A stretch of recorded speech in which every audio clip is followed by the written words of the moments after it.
अच्छी चल रही है ना, कुछ बहुत लेंदी नहीं हो जाएगी भारी। अब आसानी समझ में आ रहा है, किसी को कोई दिक्कत हो रही है? वो नए आए हैं। देखिए जो नेशनल मूवमेंट आपका है ना, उसके कार्यक्रमों को आपने देखा कि किस तरीके से नेशनल मूवमेंट भारत में चल रहा है, राष्ट्रीय आंदोलन चल रहा है। एक बात आपको समझ लेनी है कि जो भारतीय राष्ट्रीय स्वतंत्रता आंदोलन है ना, वो सिर्फ इंडियन लेवल में नहीं है, उसकी विदेशों में भी लोग उसको जो है, यहाँ के लोग वहाँ जैसे अपने संगठनों को बना के वहाँ से भी इंडिया को सपोर्ट कर रहे हैं। ठीक है, वहाँ भी छोटी छोटी पार्टियों का गठन किया जा रहा है और भारतीय जो स्वतंत्रता आंदोलन के सिपाही हैं उनको सहायता प्रदान की जा रही है। तो आप देखिए कि जब फ्रीडम मूवमेंट है तो वो बहुत बड़े लेवल पे चल रहा है, वो बहुत ब्रॉड लेवल पे चल रहा है। सिर्फ भारतीय स्वतंत्रता के लिए भारत में नहीं काम कर रहे हैं, विदेशों में भी काम कर रहे हैं। ठीक है, ये बात क्लियर है? ये नहीं उसको आपको यहाँ नहीं वहाँ भी देखना है। ऐसा ना हो कि आपको अगर आ जाए तो लगे नहीं नहीं ये तो नहीं है, ऐसा नहीं है।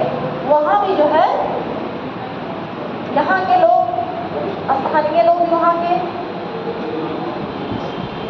सहायता कर रहे हैं और सबका प्रयास क्या है कि भारत को आज़ाद कराया जाए, अब ब्रिटिश शासन से मुक्त कराया जाए। क्योंकि अब ये आप देखिए जो दिल्ली दरबार बार बार आयोजित किए जा रहे हैं, दिल्ली दरबार क्या है? कुछ नहीं है, जो साम्राज्यवादी जो वहाँ के राजा रानी है ना, उनका राज्याभिषेक है।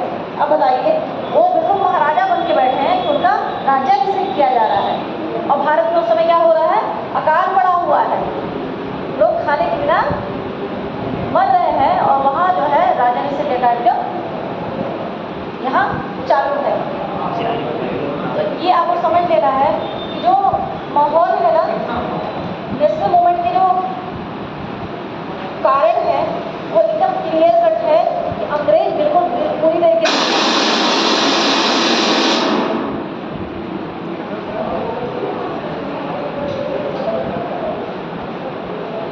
अंग्रेज जो है एकदम तानाशाह हो चुके हैं, अपनी जागीर एकदम बपौती जागीर समझ लिए कि भारत में जैसे मैं चाहूँगा वैसे ही, हाँ आओ आओ जल्दी आ जाओ, उसका उपयोग करूँगा। ठीक है, तो सबसे पहले तो ये था कि भारत में आते जब कोई मानो कोई नई फैक्ट्री बनती है या कोई आता है तो एक बार पैशन रहता है कि हाँ हाँ ये जो है विकास करेंगे, सबके मन में उत्साह होता है। जैसे अभी भी कोई पॉलिसी लॉन्च होती है तो आप देखते हैं कि विदेशी निवेश भारत में बढ़ रहे हैं। तो ब्रिटिशर्स जब आए तो भारतीयों को लगा कि ये जो है हमें आगे बढ़ाएंगे, डेवलप करेंगे, लेकिन पता लगा रिजल्ट तो इसके उल्टा हो गया। जो हमारा डेवलपमेंट था वो भी खत्म हो गया। तो थोड़े दिन तो कोई इंतजार करता है ना, कि हमेशा इंतजार करेगा, इसलिए उनका विरोध होना शुरू हो गया। आज आप सोचिए, हम आपसे लगातार 2 क्लास में बताए हैं कि आपको जो समितियां हैं, जो पत्रिकाएं, उसको एक बार में बताई जाएगी। आपका उदारवादी आंदोलन खत्म हो चुका है, आपका उग्रवादी चल रहा है। आप 2 पेज ऐसा बनाइए कि उसमें एक लाइन से, जैसे अब हम जब समितियों को, संस्थाओं को लिखाएंगे तो अलग अलग नहीं लिखाएंगे, दोनों बता देंगे, थोड़ा सा रेट से क्या जान जाएंगे कि थोड़ा सा ये दोनों अलग अलग। और ये भी नहीं है कोई समिति अगर उदारवादी समय बन रही तो उसका प्रभाव यहाँ भी है, यहाँ भी वो जो है लगातार कंटिन्यूटी है उसकी। ठीक है, तो उसको आप जो है अलग से किसी जगह जैसे आपकी सुविधा हो उसको आप नोट कर लीजिए। ठीक है, चलिए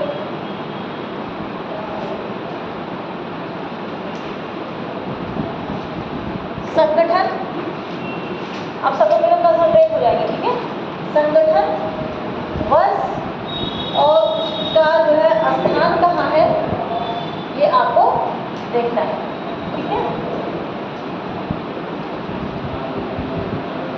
चलिए,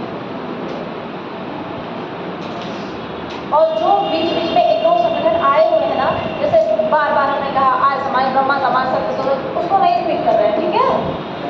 उसका हमको लग रहा है रिपीट करने की बहुत आवश्यकता नहीं है। तो आप देख लीजिए, तीन बंधु नहीं बेटा, आप देखिए एक जगह कोई भी एक जगह आपको करवा देंगे ताकि आपको रिकॉल करने में, रिमेम्बर करने में, याद करने में कभी भी कोई समस्या ना आए।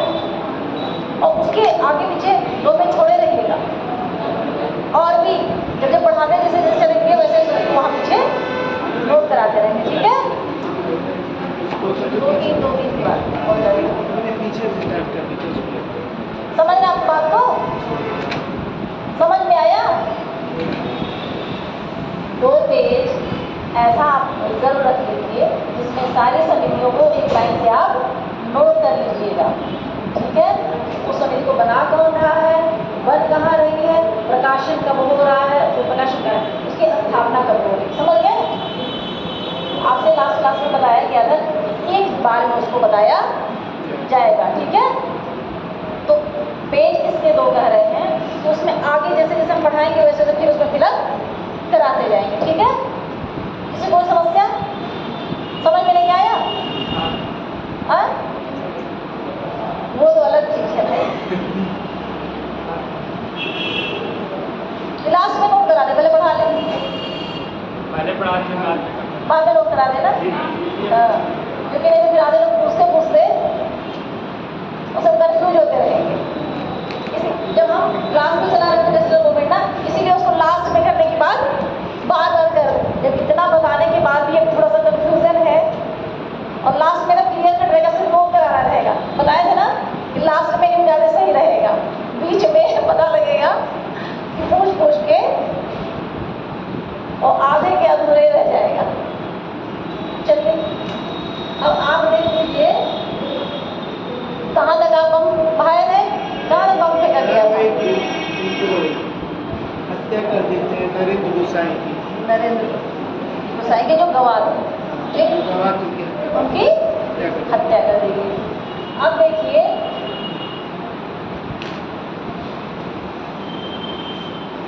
अब आप चलिए, जो पंजाब है ना, पंजाब में देख लेते हैं क्या कार्यक्रम कैसे चल रहे हैं, ठीक है।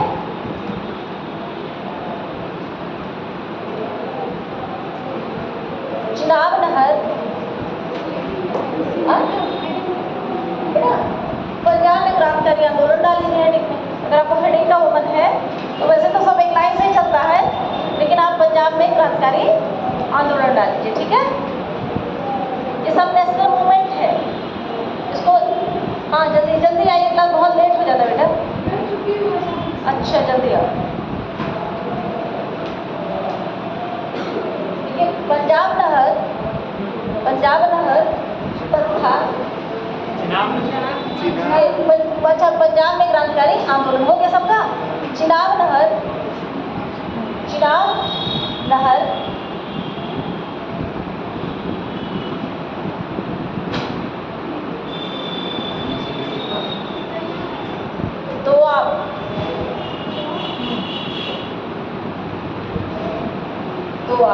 तो आप मतलब समझ रहे हैं, प्रदेश जो रहेगा उसको दोआब बोलेंगे, ठीक है। तो दोआब जो है, इस जगह पे क्या हो रहा है, जो किसान है उनसे बहुत तेजी से उनसे टैक्स वसूली का कार्यक्रम चल रहा है। पंजाब में क्या हो रहा है, बहुत अच्छा उत्पादन होता है, आज भी होता है आज भी ना। तो क्या हो रहा है, वहाँ बहुत टैक्स वसूली का कार्यक्रम बहुत तेजी से चला, क्योंकि अंग्रेजों की आवश्यकताएं बहुत ज़्यादा बढ़ गई हैं, उनकी जो राजसी ठाट बाट है उसका कोई अब वो छोड़ नहीं रह गया। जब सीधे सीधे वो राज्याभिषेक अपना कर रहे हैं तो मामला ही अलग है कि वो सीधे राजा ही बन गए हैं। दोआब नहरी बस्तियों में भूमिकर बढ़ाए जाने के फैसले से बढ़ाए जाने के फैसले से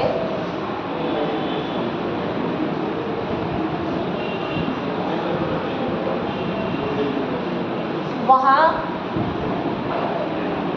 ब्रिटिश साम्राज्य के विरुद्ध आंदोलन भड़क उठा। आंदोलन भड़क उठा। आंदोलन के बढ़ेगा। अब एकदम आपको एक रेड पेन भी लेके चलना है, ठीक है, साथ साथ में। आंदोलन के बढ़ेगा। आंदोलन के बढ़ेगा जनक मान लीजिए या शुरू करने वाले जो भी, ठीक है, आंदोलन की शुरुआत कर लीजिए, अपने हिसाब से आप इसको देख लीजिए, हम तो प्रणेता ही बोले।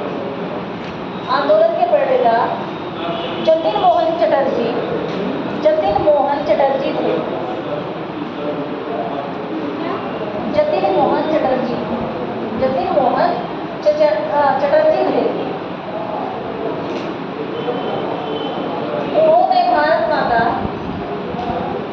उन्होंने भारत माता सोसाइटी की स्थापना की। उन्होंने भारत माता सोसाइटी की स्थापना की।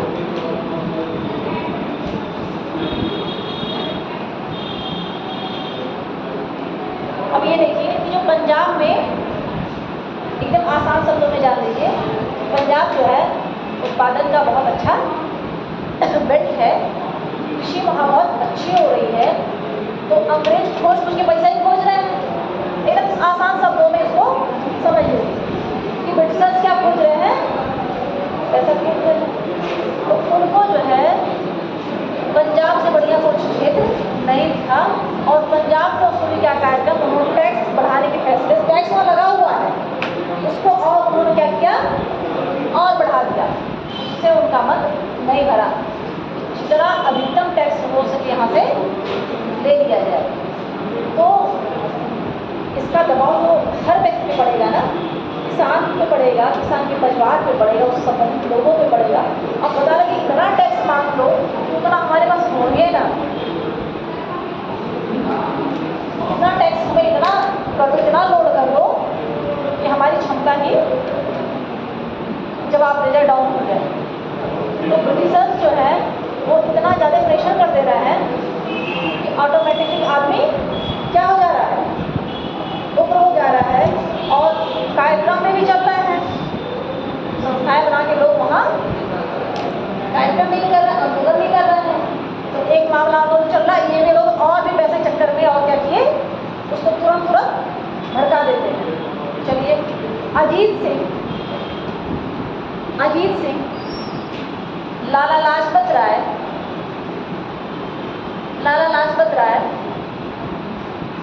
बाबा सूफी अम्बा प्रमुख क्रांतिकारी नेता थे। प्रमुख क्रांतिकारी नेता थे।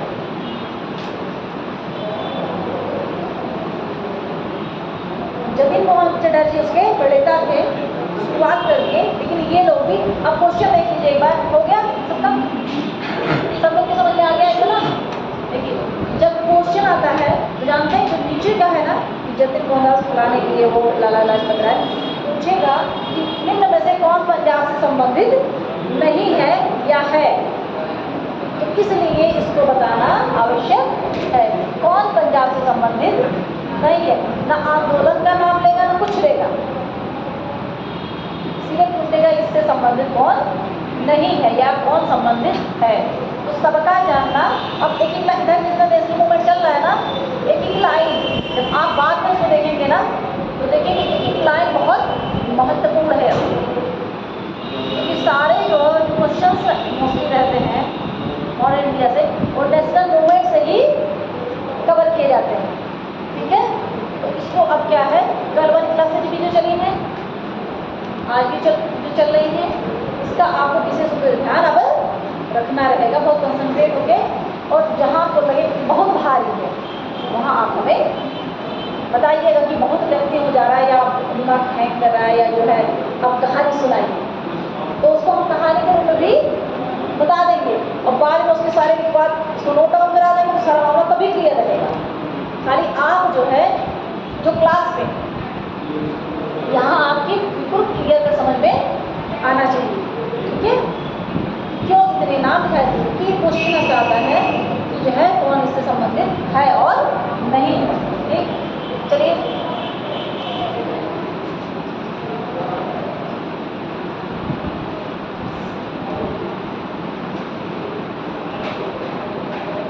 अब ये देखिए ये लोग प्रमुख नेता हैं, तो क्या किया जा रहा है, जो प्रमुख नेता उसको गिरफ्तार कर लिया जाता है। अंग्रेज क्या करते हैं, उनको जेल में डाल देते हैं, जो बहुत सक्रिय है उसको जेल में डाल देते हैं। तो उस समय जब पंजाब में क्या कर रहे हैं, लाला लाजपत राय को, ठीक है, और अजीत सिंह को क्या करते हैं, गिरफ्तार कर लेते हैं। आप लोग ठीक है, लाला लाजपत राय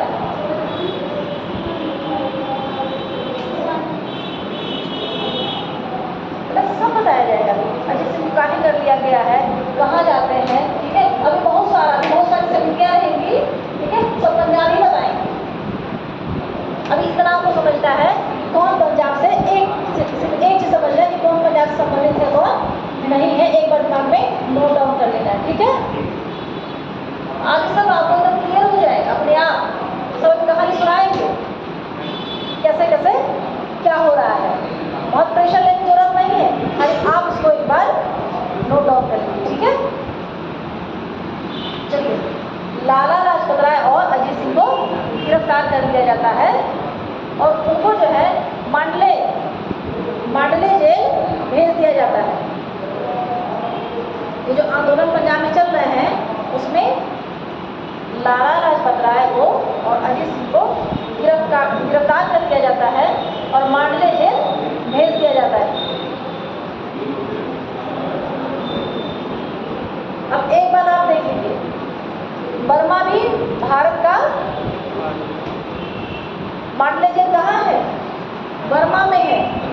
क्वेश्चंस ऐसे भी पूछे जाते हैं कि लाला लाजपत राय को और अजीत सिंह को गिरफ्तार करके मांडले जेल नहीं देगा, बर्मा, बांग्लादेश, ऐसे 4 नाम दे देगा, तो आपको कहाँ लगा देना है, बर्मा। मांडले जेल कहाँ है, बर्मा। मांडले जेल क्या है, जैसे क्वेश्चन में उसको बर्मा भी कर लीजिए, बर्मा।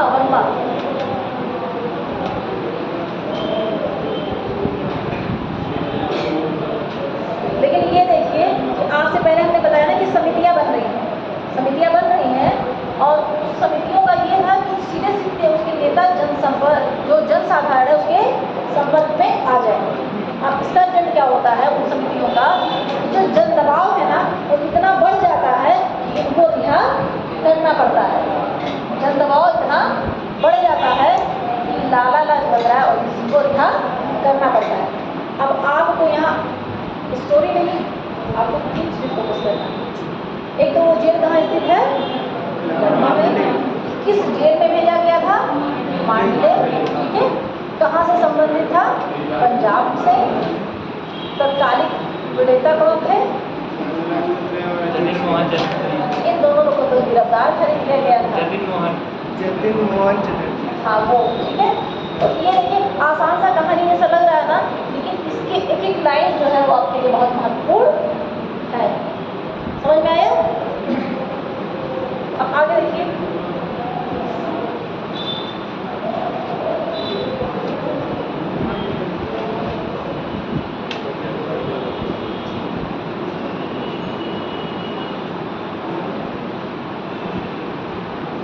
अब ये देखिए कि 1908 आ जाता है, ठीक है।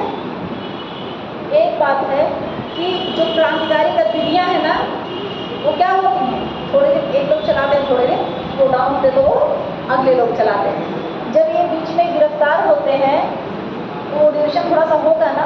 1908 में मास्टर अमीर चंद क्या करते हैं,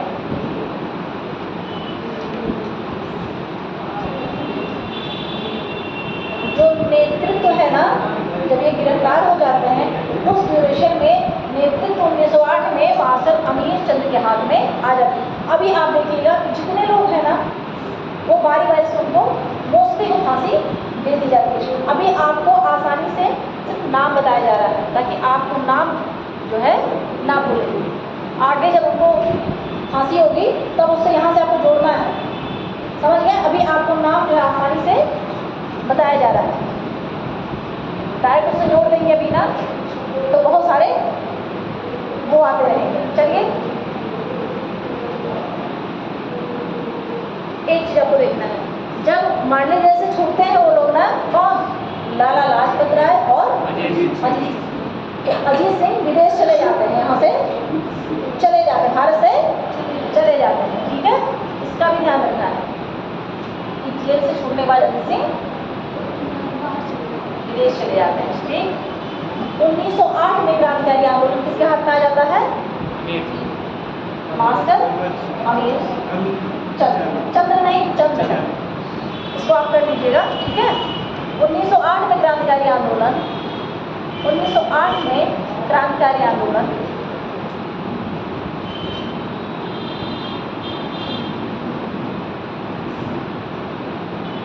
मास्टर अमीर चंद के हाथ में आ गया।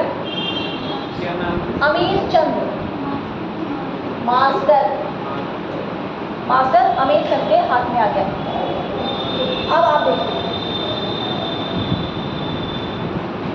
जैसे जो मूवमेंट चल रहे हैं ना, वो बंगाल के जो लोग हैं ना और पंजाब के लोग, ठीक, वो एक दूसरे को क्या कर रहे हैं?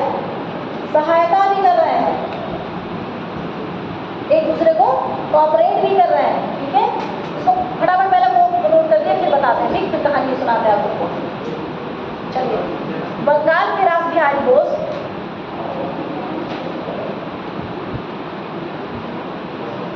बंगाल के रास बिहारी बोस बंगाल और पंजाब के क्रांतिकारियों के बीच, बंगाल के रास बिहारी बोस, बंगाल के रास बिहारी बोस पंजाब और बंगाल के क्रांतिकारियों के बीच एक सेतु का काम करते हैं। क्या करते हैं? एक सेतु का काम करते हैं।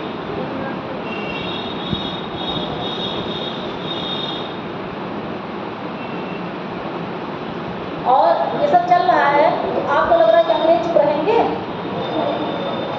ये सब चल रहा है कि ये लोग यहाँ वसूली भी नहीं करने दे रहे हैं, पैसे की टैक्स भी जो बढ़ाने पे हल्ला करने लग रहा है। और क्या कर रहे हैं, जो ये रास बिहारी बोस है वो वहाँ से बीच में एक सेतु का भी काम करे, वहाँ भी हो रहा तो यहाँ भी हो रहा, यहाँ भी हो रहा तो वहाँ भी हो रहा। तो अंग्रेज क्या करते हैं, 2-3 जो है एक्ट भी पारित कर देते हैं इनके विरुद्ध। आज आप लोगों को बहुत लंबे हैंग तो नहीं हो रहा है? हमको लग रहा है सबके चेहरे से ज़्यादा ही जो है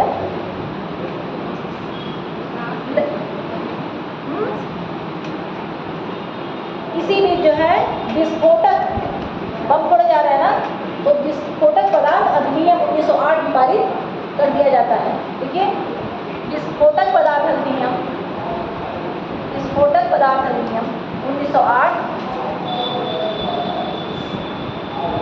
समाचार विस्फोटक पदार्थ अधिनियम 1908, समाचार पत्र अधिनियम, समाचार पत्र अधिनियम 1908, समाचार पत्र अधिनियम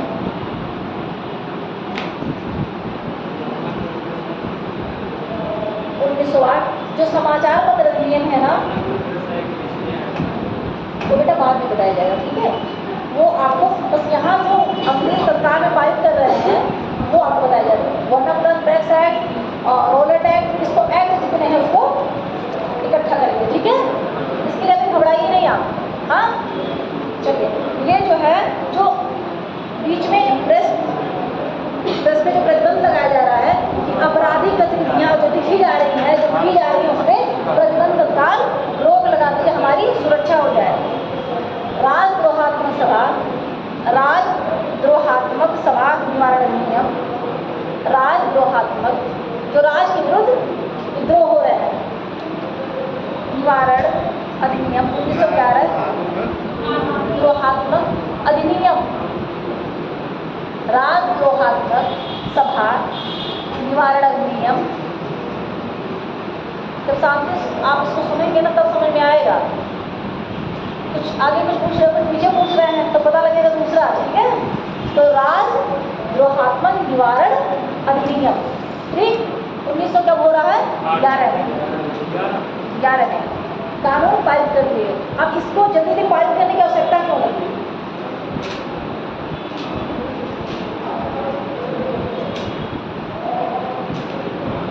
मैं भी समाचार पत्र अधिनियम समाचार पत्र अधिनियम क्या हुआ? किस साल में? 1911 में वो जो राज के विरुद्ध था। एक चीज आप देखिए, जो राजद्रोहात्मक अधिनियम है ना, वो जानते क्यों जल्दी पारित किया जा रहा है? जो दिल्ली दरबार का आयोजन हो रहा है ना, दिल्ली दरबार भी आपको बताएंगे। 3 दिल्ली दरबार आयोजित किए गए थे। उसमें बिल्कुल वो जो है हाथी पे बैठ के राजभिषेक टाइप का अपना घूम रहे थे, उसके लिए कि जल्दी से इसको कर दिया जाए ताकि हमें सारा मामला करने में आसानी हो जाए। समझ गए इसको क्यों ऐसे जल्दी में लाया जा रहा है? और इसी में हम चाह रहे बीच में जो प्रेस वाला था ना, जो पहले गए ना लोग डराते कि वो आगे पहले आपने जगह तो ये थोड़ा आसानी से आप समझ लेते, लेकिन सिर्फ अभी आप इसको देख लीजिए, अभी समराइज करा देंगे, लास्ट में आपको सब एकदम क्लियर हो जाएगा, ठीक है। चलिए अब दिल्ली दरबार आप देख लीजिए, क्या देखिए? दिल्ली दरबार।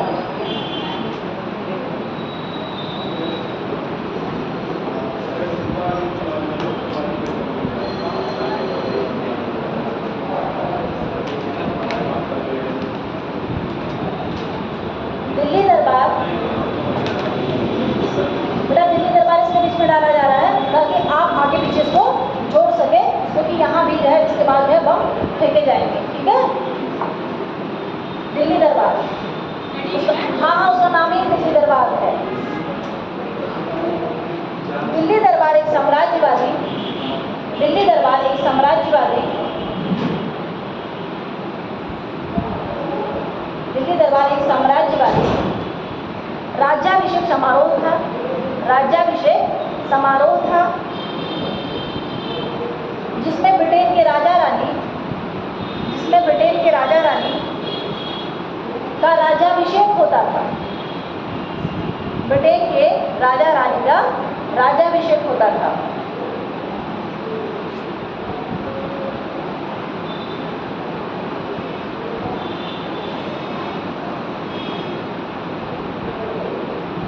भारत में यह दरबार 3 बार आयोजित किया गया। भारत में कितनी बार आयोजित किया गया? 3 बार। 1877 में,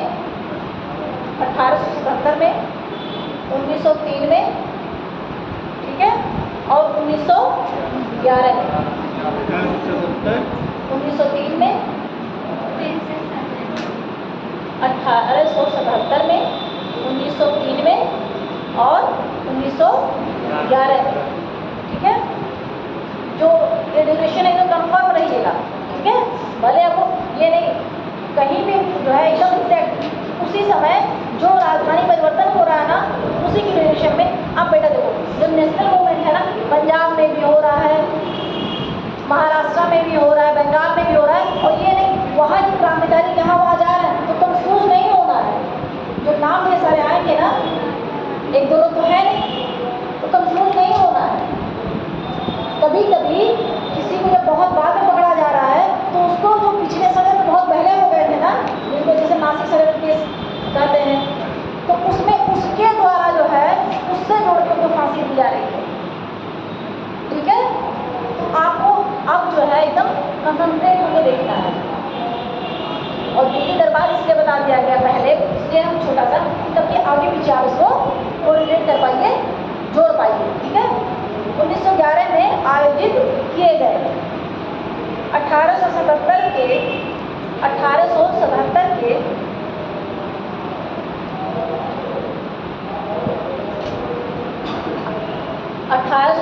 के दरबार को उद्घोषणा, ये कौन सा सकता है कि कौन से दिल्ली दरबार को उद्घोषणा दरबार भी कहा जाता है। दिल्ली दरबार दिख जाएगा, ये दिख जाएगा, लेकिन अगर ये कोट करेगा तो फिर वहीं से कंफ्यूजन। उद्घोषणा दरबार भी कहा जाता है। और इसी दरबार में क्या हो गया है, महारानी विक्टोरिया को केसर-ए-हिंद की उपाधि भी दी जाती है।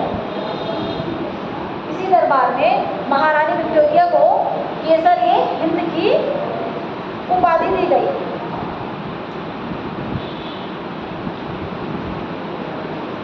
समझ में आया? केसर-ए-हिंद की उपाधि दी गई।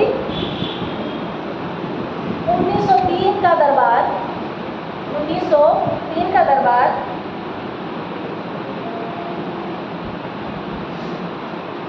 1903 का दरबार एडवर्ड सप्तम, 1903 का दरबार एडवर्ड सप्तम तथा अलेक्जेंड्रा के लिए आयोजित किया गया। अलेक्जेंड्रा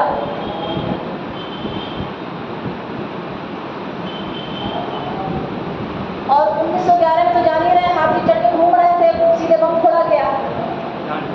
ठीक है, तो वो आपको जब बम फोड़ा जाएगा और फांसी हमको दी जाएगी तो वो उसको हम इससे जोड़ देंगे। यहाँ तक तो आज जो है जो नेशनल मूवमेंट है ना, उसमें बहुत सारी नेम आएंगे, बहुत सारी सिमिटी आएंगी, तो आज आपको बहुत घबराना नहीं है। रोज स्टोरी नहीं सुनाया जाएगा, कभी कभी आपको आपके भी थोड़ा प्रेशर होगा। रोज स्टोरी वाला मामला नहीं चलेगा, कभी कभी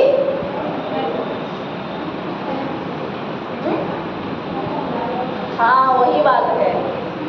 तो अब ये देखिए, आपने ये बीच में इसको दिल्ली दरबार करेंगे ना, तो देखिए ऐसे करके फिर ऐसे कर लेंगे, इसको घेर दिया जाता है। ठीक है, तो ये बीच में आगे पीछे जोड़ने के लिए बनाइए। आप कुछ कोड अपना सेट कर दो, उससे आसानी होगी आपसे। ठीक है, अब आप कहाँ चलेंगे? पंजाब में जो है रास बिहारी देख रहे हैं कि बंगाल और पंजाब के बीच में सेतु का काम कर रहे हैं, तो अब कहाँ विद्रोह होगा, कहाँ विस्फोट होगा? बंगाल में। अब जैसे एक साथ ही यहाँ भी हो रहा, वहाँ भी हो रहा, वहाँ भी हो रहा, तो नाम अब सबका लिया जाएगा। सबको समझ में आ रहा है यहाँ तक? अब जो है नेशनल मूवमेंट भारत में चल रहा है ना, पंजाब में भी चल रहा है, बंगाल में भी चल रहा है, महाराष्ट्र में भी आंदोलन हो रहे हैं, तो सब जगह जो है मूवमेंट जो है होंगे। देखिए रास बिहारी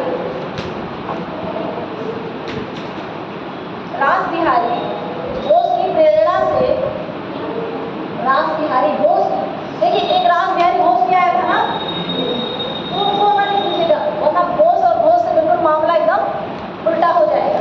रास बिहारी घोष के घोष नहीं, ये घोष वाले हैं, दोनों रास बिहारी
लॉर्ड हार्डिंग के काफिले पर बम फेंका गया।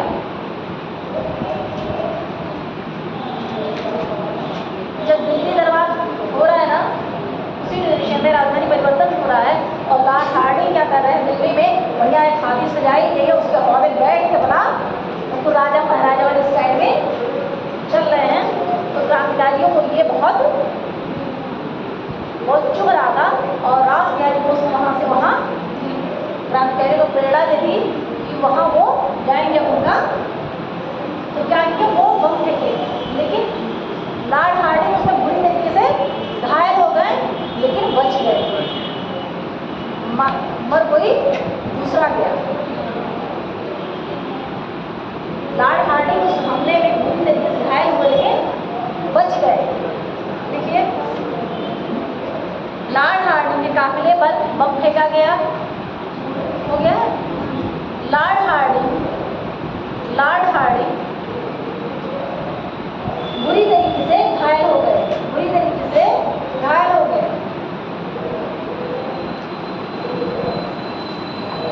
बल्कि अन्य व्यक्ति मारे गए, अन्य व्यक्ति मारे गए। बस राय वो तभी तो उसमें बैठा हुआ है, दिल्ली दरबार चला रहा है, तो वही तो उसमें बोला था। मारे तो उनका जो हाथी में जो चला रहा था बेचारा, तो सेवक टाइप के लोग, वही मर गया था। वो तो अपने बच गए, घायल तो हुए, लेकिन बम एग्जैक्ट उसके ऊपर नहीं गिरा। थोड़ा अगर पकड़ गिर गया तो वो बेचारे जले वले, लेकिन दूसरे लोग मारे गए। अब इसको कौन कर रहा है? इस घटना को सचिन सान्याल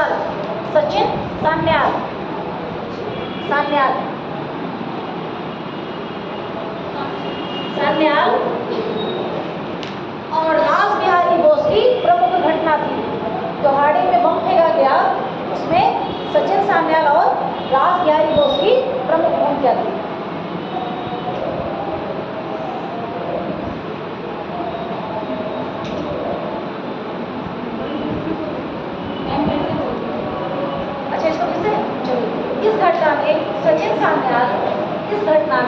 सचिन सान्याल तथा रास बिहारी बोस की प्रमुख भूमिका थी, बेटा दोबारा बोलते हैं सब अपने से करने पर आगे पीछे थोड़ा सा हो जाता है ना, तो उनकी प्रमुख भूमिका थी। एक चीज आपको आप 1 मिनट 2 मिनट सुनिए, अब स्टोरी सुन लीजिए।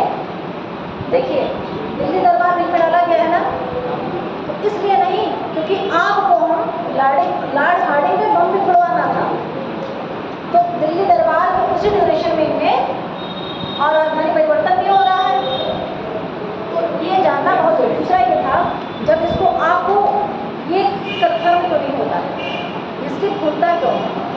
क्योंकि आप जो है नाम और सन पहले देखते हैं, घटनाएं बाद में देखते हैं।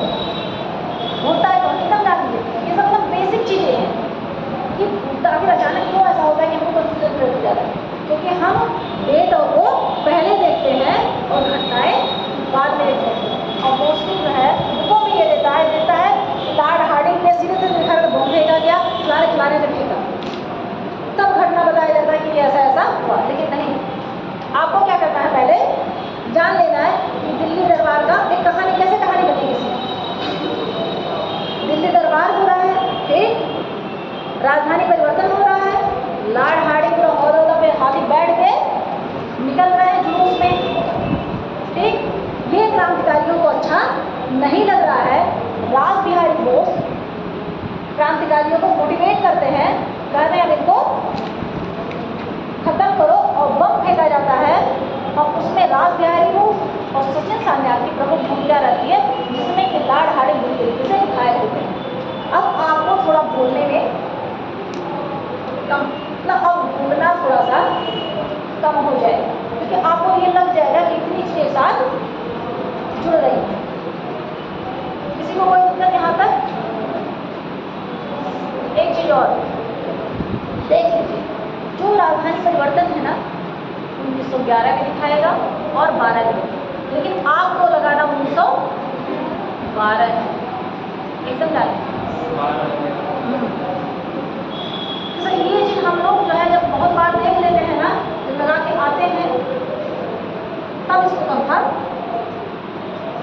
जिस दिन कोई एक्ट एकदम उस पर लास्ट में मुहर लगती है ना, तारीख वाला डेट वही माना जाता है। समझ गए? इसको एकदम कोई कंफ्यूज नहीं होना है। और अगर आपको कहीं कंफ्यूजन होगा तो आप फिर से हमसे पूछेंगे, फिर से आपको हम इसको बताएंगे। ठीक है, चलिए। देखो दिल्ली दरबार है कि दिल्ली दरबार में ये है, दिल्ली दरबार को समझ में नहीं आ रहा है, एक बार इनको फिर से बता दिया जाए। दिल्ली दरबार क्या है? उसमें जो ब्रिटिश साम्राज्यवाद है, वहाँ के जो लोग हैं ना, राजा रानी हैं, उनका राज्याभिषेक किया जाता है। अपने जैसे अपने वहाँ राजा महाराजा का किया जाता था। अब वो इस पोजीशन में आने की कोशिश कर रहे हैं कि मैं यहाँ का क्या हूँ? राजा हूँ। मैं ब्रिटेन में ही नहीं, मैं भारत का भी राजा हूँ और मेरा राज्याभिषेक किया जाए। ठीक, तो उनके 3 कार्यक्रम होते हैं, 1877, 1903, 1911। और इस समय जो हो रहा है, जब राज्याभिषेक कार्यक्रम वो चलवा रहे हैं, तो उस समय भारत में भयंकर अकाल पड़े हुए हैं। उस समय क्या हो रहा है? भारत में भयंकर अकाल पड़े हुए हैं कि लोग खाने के भोजन की ना मर रहे हैं, भोजन की ना लोग मर रहे हैं। और इस दिल्ली दरबार में बहुत ज़्यादा 700 को तो खर्चा हो रहा है। और खर्चे वो कहाँ से हो रहे हैं? यहीं से हो रहा। हम भले खाने बिना मरे, लेकिन उनके 700 को कोई कमी नहीं आई। तो आप जिन्हें सोचते हैं तो होगा या नहीं होगा? होगा ना? तो इसीलिए ये चीज़ जो है वहाँ उन लोगों का यही है, दिल्ली दरबार, उसी को दिल्ली दरबार का नाम दिया जाता है। किसी घटना को रिमेंबर करने के लिए उससे संबंधित थोड़ा सा नाम एक दिया जाता है। ठीक है, समझ में आ गया दिल्ली दरबार? चलिए, अब आप कहाँ चलेंगे? लॉर्ड हार्डिंग पे।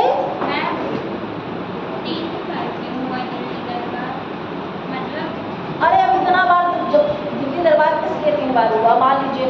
अब इतने बार इतने राजा रानी नहीं बदल जाएंगे। राजा रानी को बहुत दिन तक जिंदा है, जब मरेंगे दूसरा साबित होगा तब तो उसका होगा। समझ में आया?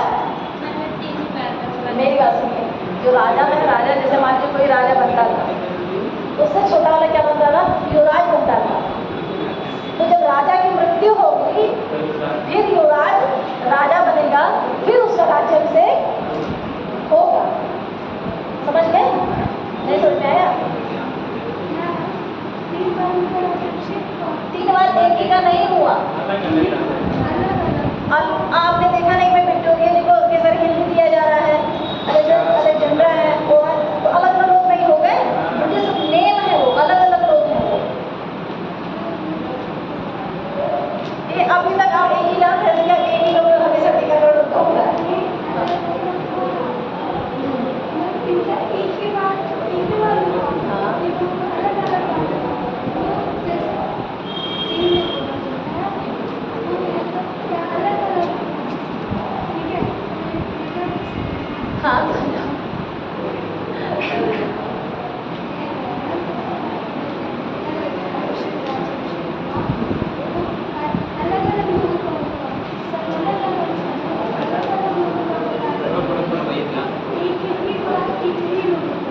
अच्छा, राजा जैसे ब्रिटेन है ना, तो वहाँ एक राजा रहते थे कि कई राजा रहते थे? वो भारत में ये था, 3 प्रकार के जो प्रांत थे, जो साम्राज्य थे, उसके अलग अलग राजा होते थे। वहाँ ऐसा नहीं है। जैसे अपने वहाँ अभी नाउ एक ही प्राइम मिनिस्टर है ना, पूरे भारत के एक ही प्राइम मिनिस्टर है, बल्कि मुख्यमंत्री हर राज्य के अलग अलग है। उसी तरीके से उस समय ब्रिटेन में एक राजा रानी होते थे। ठीक है, चलिए फिर आपको हम अलग से बता दूंगी। अभी ये भारत के स्तर पे देख रही है, भारत में बहुत सारे साम्राज्य हैं। अच्छा, ये बताओ क्या हुआ?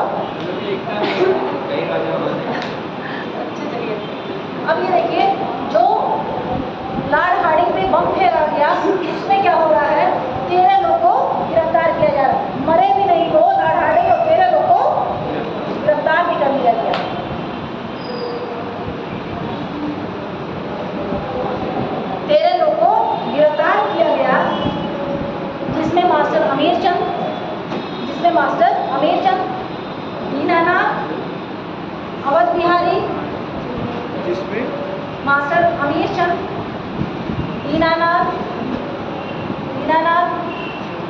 अवध बिहारी, बसंत कुमार,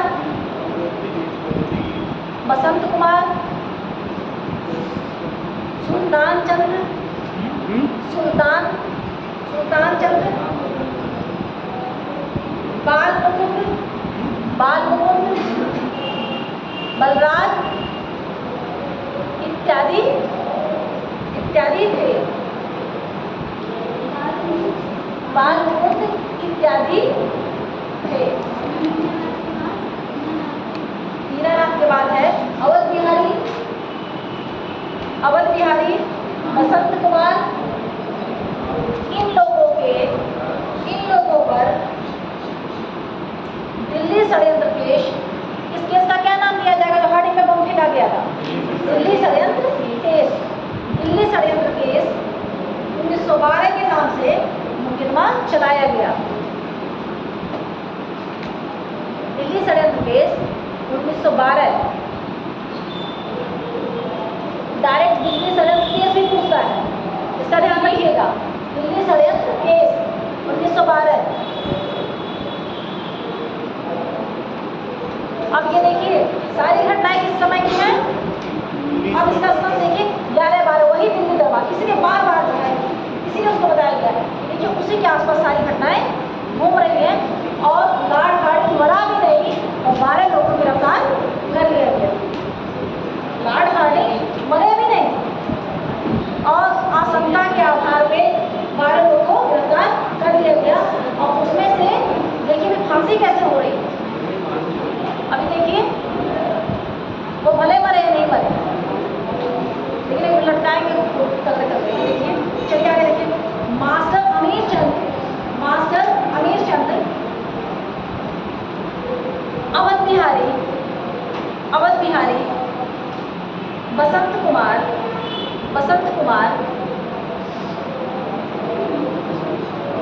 अमीर चंद, अवध बिहारी, बसंत कुमार, 4 लोग फांसी सब दिए थे। कौन है? अमीर चंद, अवध बिहारी, बसंत कुमार, बाल मुकुंद।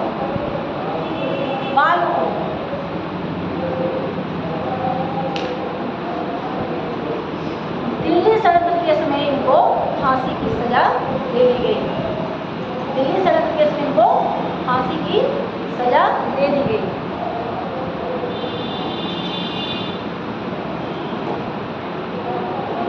और इसमें अब देखिए जो रास बिहारी बोस थे तो भागकर जापान निकल गए। अब देखिए 12 लोगों को गिरफ्तार किया गया, 4 को फांसी दे दी गई। देखिए ब्रिटिश की क्रूरल्टी देखिए, 4 को क्या की गई? फांसी दे दी गई। रास बिहारी बोस वहां से भाग लिए, जापान भाग लिए। अभी वहां से अब देखिए अब पुलिस में भी जो भाग रहे हैं ना, रास बिहारी बोस यहाँ से जापान भाग लिए। और जो बलराज और हरवंश सहाय को आजीवन कारावास की सजा दे दी गई। बलराज और हरवंश सहाय को बलराज और हरवंश सहाय को आजीवन कारावास की सजा सुनाई गई।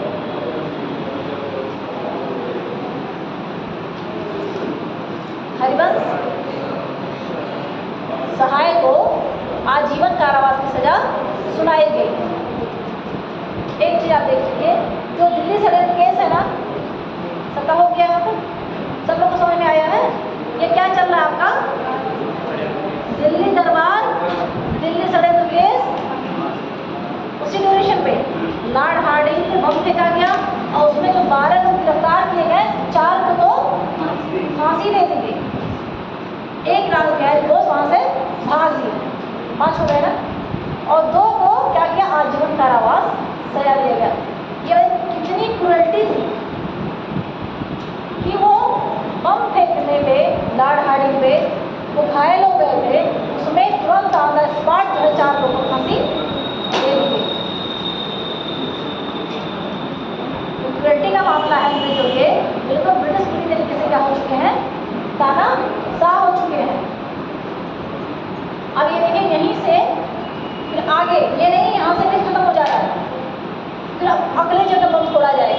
अब ये कहाँ का मामला था?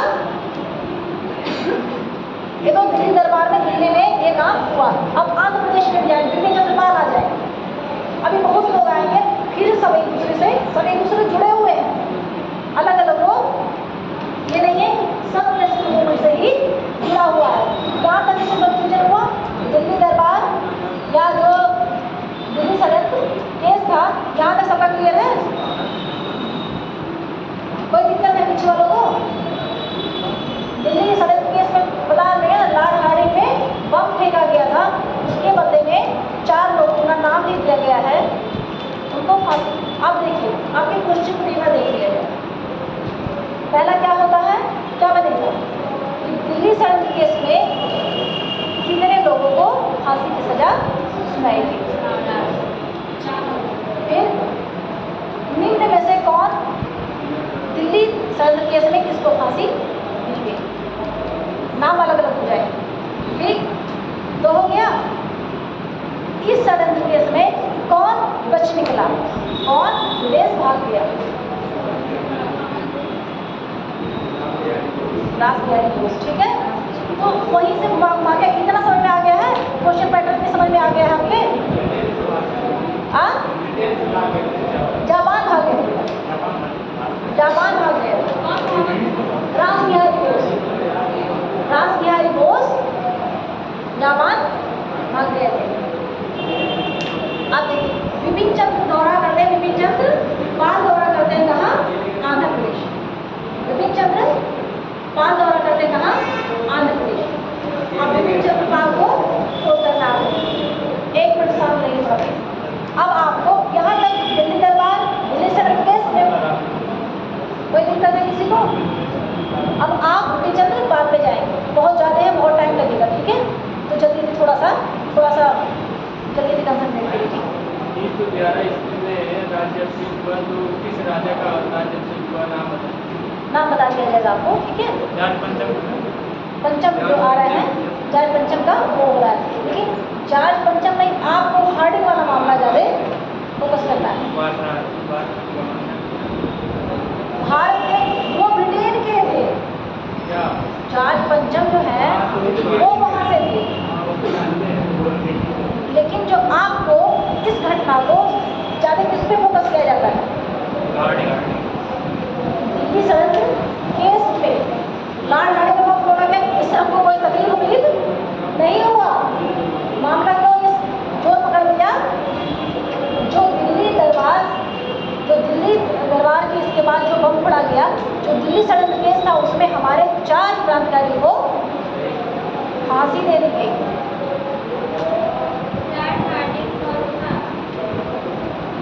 अब कौन, आप सोचिए, आम नागरिक तो था नहीं, कोई नहीं था, कोई ऐसे ऐरा कौन था? लाड़हाड़ी पूरे भारत का रहता था उसमें, उसका नहीं होगा, उसको तो भारत में नियुक्त किया गया था, जो ब्रिटेन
क्षेत्र वही था, क्षेत्र जो है, अब उसको मान लीजिए अगर उस क्षेत्र को नहीं बताएंगे तो आपको कंफ्यूजन हो जाएगा। वहाँ वो दौरा कर रहे हैं, कौन कर रहा है? बिपिन चंद्र पाल। कौन दौरा कर रहा है? बिपिन चंद्र पाल। तो उनके दौरे से क्या होगा, वहाँ गतिविधियाँ जो है, क्षेत्र कौन सा है? आंध्र प्रदेश का क्षेत्र है। ठीक है, चलिए आंध्र प्रदेश के वो बिपिन चंद्र पाल के दौरे से आंध्र प्रदेश में क्रांतिकारी गतिविधियों को बल मिलता है।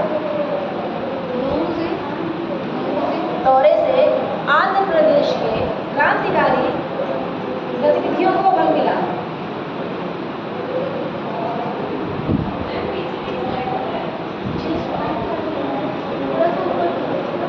बिपिन चंद्र पाल के आंध्र प्रदेश के दौरे से क्रांतिकारी गतिविधियों को बल मिला। आंध्र प्रदेश इसलिए बताया जा रहा है क्योंकि उसी समय 1911 में वहाँ भी बम फेंका जा रहा है। सब वही दोनों का एक ही है। ठीक है, दोनों का दिल्ली दरबार, दिल्ली सड़क केस और नारहाड़े के बम ये सारे एक साथ है, एक साथ इस अभियान में हो रहा है। चलिए देखिए, गतिविधियों को बल मिला था, वो देख लिया था 1911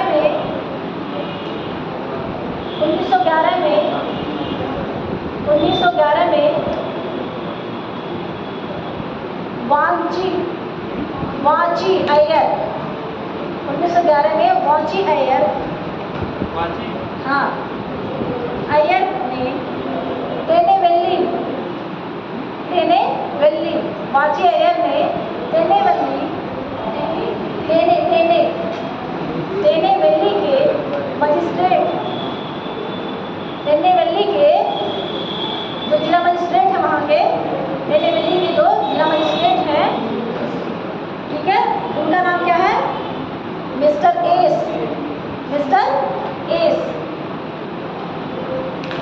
जिला मजिस्ट्रेट मिस्टर एस पर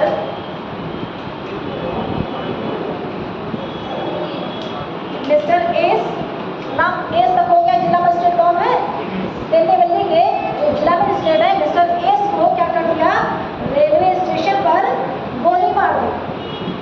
टेनेवेल्ली के जिला मजिस्ट्रेट मिस्टर एस को गोली मार दी, रेलवे स्टेशन पे वहीं के गोली मार दी।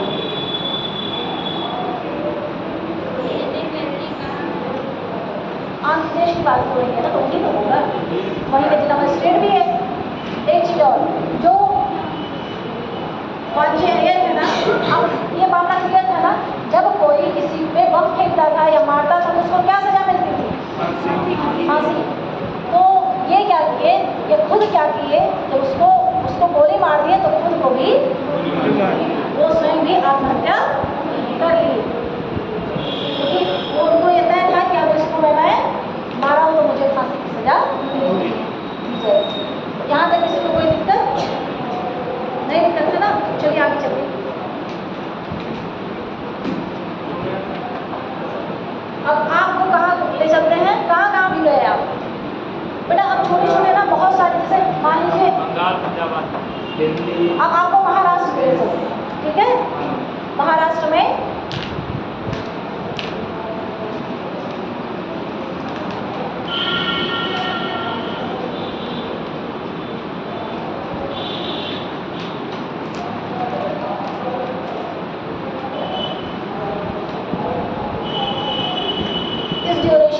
समितियां है ना, उसमें जो अनुशीलन समिति आपको बताया जाएगा वो सबसे महत्वपूर्ण है।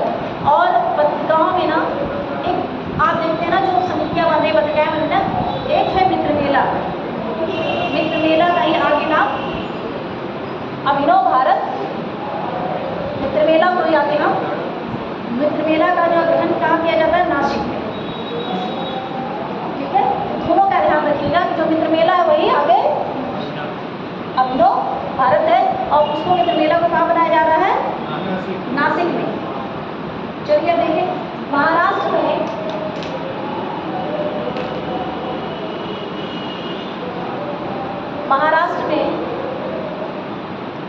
क्रांतिकारी आंदोलन को संगठित करने में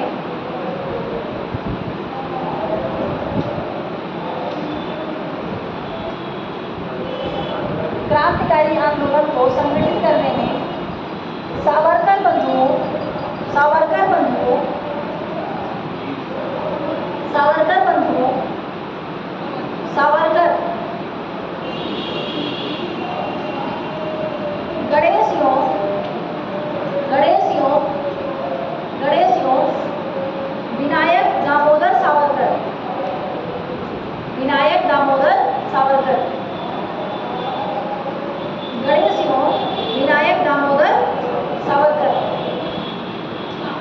अब ये जो विनायक दामोदर सावरकर आप देखे हैं ना, इनको आगे क्या हमेशा बोला जाएगा? बीडी सावरकर।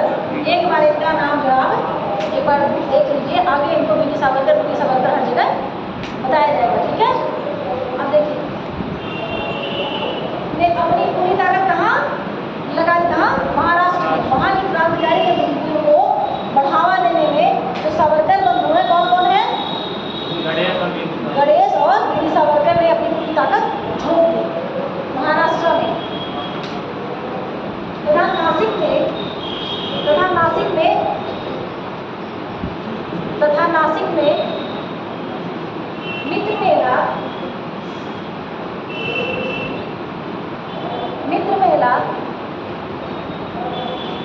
मित्र मेला का गठन 1899 में हुआ था। कितना हुआ था?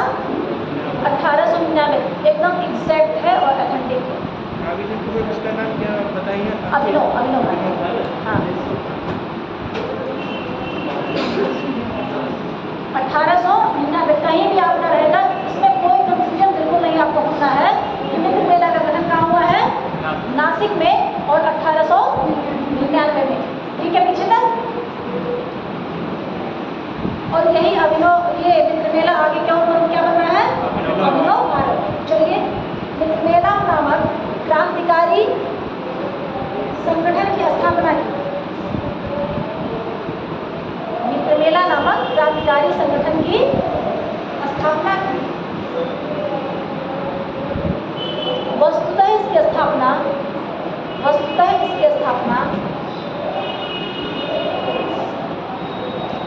गणपति उत्सव मनाने के लिए की गई थी।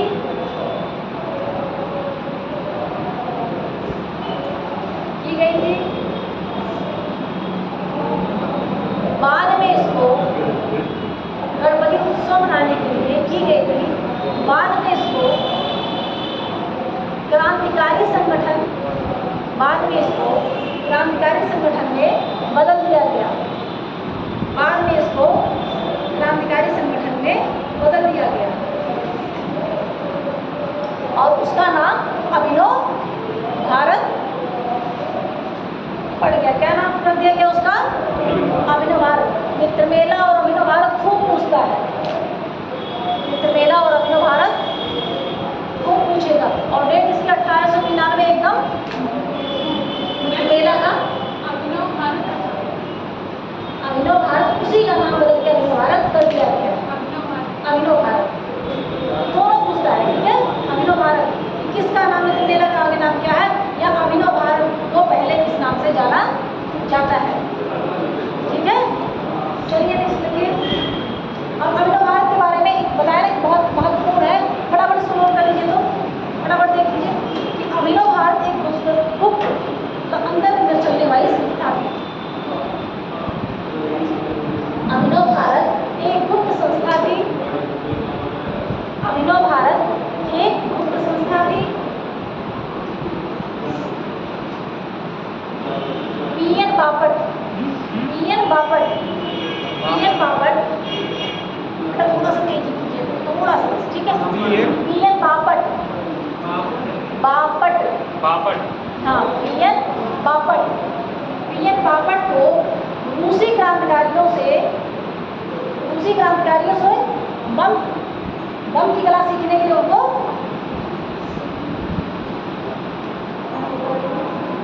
बम बनाने की कला सीखने के लिए पेरिस भेजा गया। किसको भेजा गया? रूसी क्रांतिकारियों से बम बनाने की कला सीखने के लिए पेरिस भेजा जा रहा है। पीएन बापट को रूसी क्रांतिकारियों से बम बनाने की कला सीखने के लिए पेरिस भेजा जा रहा है। वहाँ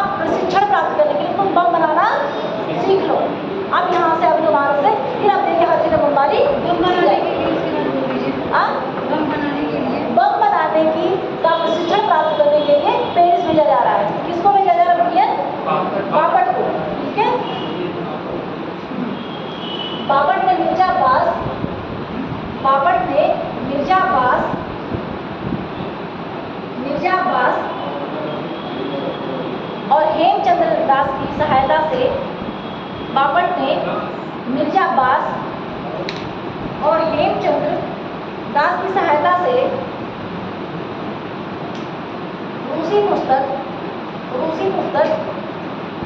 बम मैनुअल, रूसी पुस्तक का क्या नाम है? बम मैनुअल प्राप्त कर ली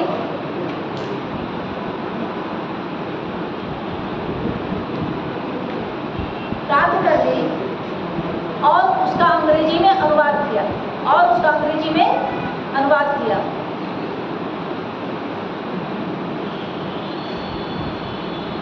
अब आपको क्या देखिए, जो अभिनव भारत है वही मित्र मेला है।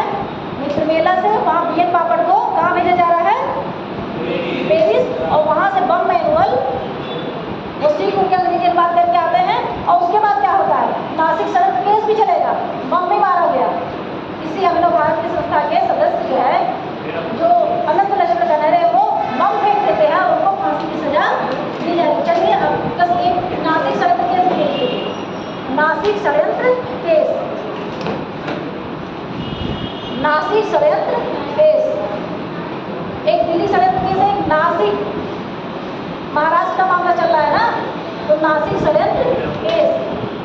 थक गए तुम लोग ना? एक नोट नहीं कराए बेटा तो भूल भी जाएगा।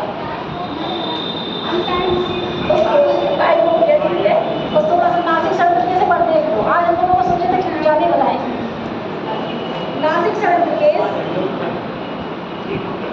21 दिसंबर 1909 को 21 दिसंबर 1909 को अभिनव भारत के सदस्य, हाँ 1909 को अभिनव भारत के सदस्य अनंत लक्ष्मण, अभिनव भारत के सदस्य अनंत लक्ष्मण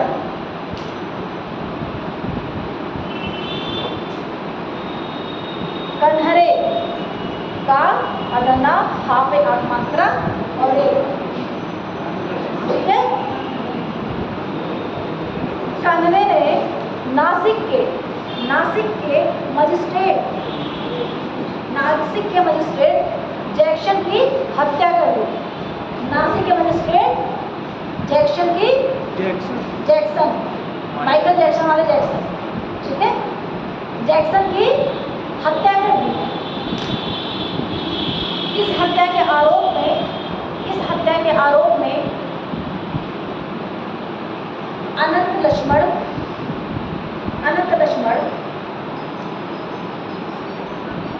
गोपाल कृष्ण कर्वे, गोपाल नाम स्पष्ट है कि किसने हत्या कर दी, लेकिन पकड़े कितने लोग जा रहे हैं देखिए। अनंत लक्ष्मण वही कन्हरे, वही का नाम आ गया। गोपाल कृष्ण कर्वे, गोपाल कृष्ण कर्वे, विनायक देशपांडे को पीछे हो जा रहा, छू जा रहा क्या? हाँ, गोपाल कृष्ण पांडे को, विनायक देशपांडे, देखो गोपाल कृष्ण कर्वे है, विनायक देशपांडे है और कन्हरे, ठीक है। अनंत लक्ष्मण वही है क्या? अनंत लक्ष्मण कन्हरे उनका नाम है, क्या है, लेकिन वहाँ पर समस्या हो रही है, इसीलिए उनको हम अनंत लक्ष्मण यहाँ बता रहे हैं, ठीक है। और कौन है? अनंत लक्ष्मण, उन्हीं का नाम पूरा है कन्हरे, अनंत लक्ष्मण कन्हरे। और कौन है?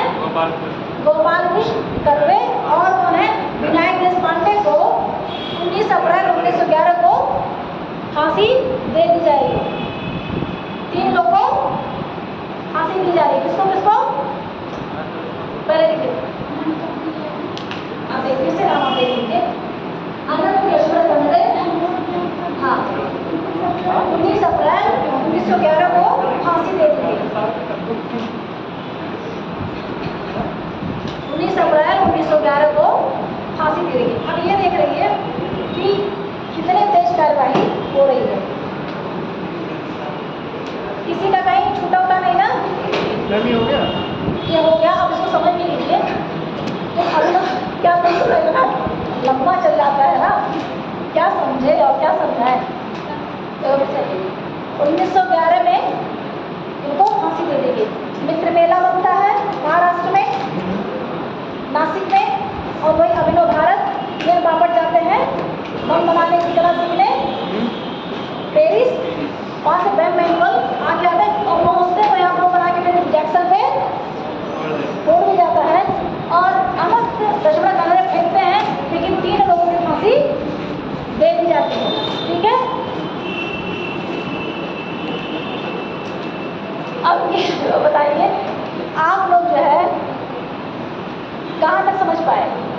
समझ गया।